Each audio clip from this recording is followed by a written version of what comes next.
While a reporter announces live on air that the body of a young woman has just been found, a man in the background reacts in a way no one expected. He doesn't scream. He doesn't cry. He simply collapses. Body. Had you heard it? Had you seen anything there? Had you seen anything there? I mean, we don't know if this is the same person.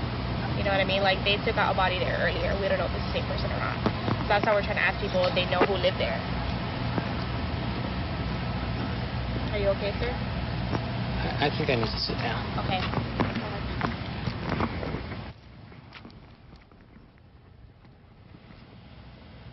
His face drains of color. His breathing becomes shallow. His eyes widen in what appears to be genuine shock. But here's what makes this moment chilling. This man already knew exactly what had happened. This man is Stephen McDaniel. And in that single, unguarded moment, he revealed everything. What you're about to hear is not just the story of a crime. It's a psychological study, a demonstration of how sometimes the body betrays what the mind tries desperately to hide. Because when someone already knows the truth, the body speaks before the mouth can lie. Stephen McDaniel was a 25-year-old law student at Mercer University in Macon, Georgia. Described by classmates as intelligent, socially awkward, and intensely private, he kept to himself. He maintained good grades and attended classes, but he rarely engaged beyond what was necessary. Those who knew him described a pattern. He was functional but distant, present but detached. He could hold conversations about legal theory, but personal connection seemed almost foreign to him. Stephen lived in an apartment complex near campus, a typical student housing arrangement with shared hallways and thin walls. One of his neighbors was Lauren Giddings. Lauren was 27 years old, also a law student at Mercer. She was vibrant, social, and well-liked by everyone. Preparing for the bar exam and planning her future, she was everything Stephen wasn't. They weren't close friends. They didn't study together or socialize in the same circles. But Stephen noticed her. According to later reports, Stephen talked about Lauren frequently. Too frequently. He knew her schedule, her habits, when she came home, when she left, and who visited her. He watched, and he waited. On June 26, 2011, Lauren Giddings vanished without a trace. Friends tried calling. No answer. They knocked on her door. Silence. Her car was in the parking lot. Her belongings, phone, keys, wallet, were all inside her apartment. Everything except Lauren. The Athens Clark County Police Department initiated an immediate investigation. In a small university town, news of a missing young woman spreads fast. Local media covered the story, flyers were printed, and search parties were organized. And neighbors were questioned. Stephen McDaniel volunteered to help. He spoke with investigators, offered information about Lauren's routine, and appeared concerned and eager to assist. He even gave interviews to local news stations.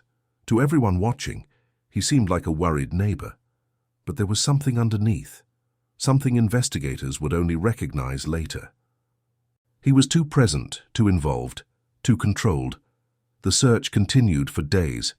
Then on June 30th, 4 days after Lauren was reported missing, a maintenance worker found human remains in a trash bin outside the apartment complex. The discovery changed everything. On that same day, a local news reporter was conducting live interviews near the complex. Stephen McDaniel was standing in the background, watching. During the live broadcast, the reporter received breaking news. She turned to the camera and announced, "We've just received confirmation that human remains have been discovered in a trash receptacle near this apartment complex." Stephen heard it, and in that instant, something broke. His face changed. The color drained from his cheeks. His mouth opened slightly. His breathing became shallow and rapid.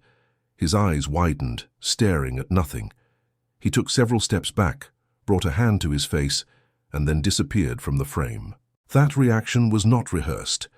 To a casual observer, it might have seemed like shock, but to trained investigators reviewing the footage later, it was something else entirely.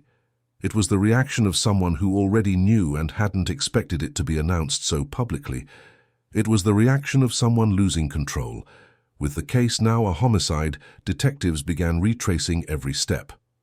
Security cameras had captured movement during the critical time period, and Stephen McDaniel kept appearing. He was seen entering and exiting the building at unusual times. Witness statements also formed a pattern.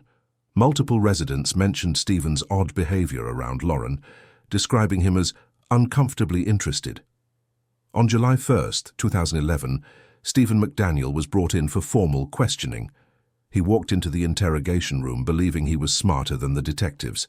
He was a law student. He knew his rights. At first, he was calm and cooperative, answering questions clearly, but experienced interrogators noticed the classic signs of deception. He spoke too much, offered unnecessary details, and deflected direct questions. Detectives began introducing evidence piece by piece. They mentioned the security footage. Stephen explained it away. They mentioned witness statements. He dismissed them as misunderstandings. Then they showed him something he didn't expect: physical evidence linking him directly to Lauren's apartment.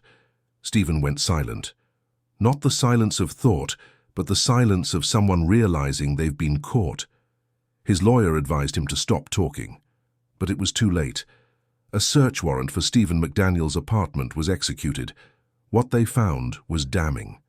Personal items belonging to Lauren Giddings, notes, photographs and digital files showing obsessive monitoring, and, most critically, forensic evidence linking him directly to the crime.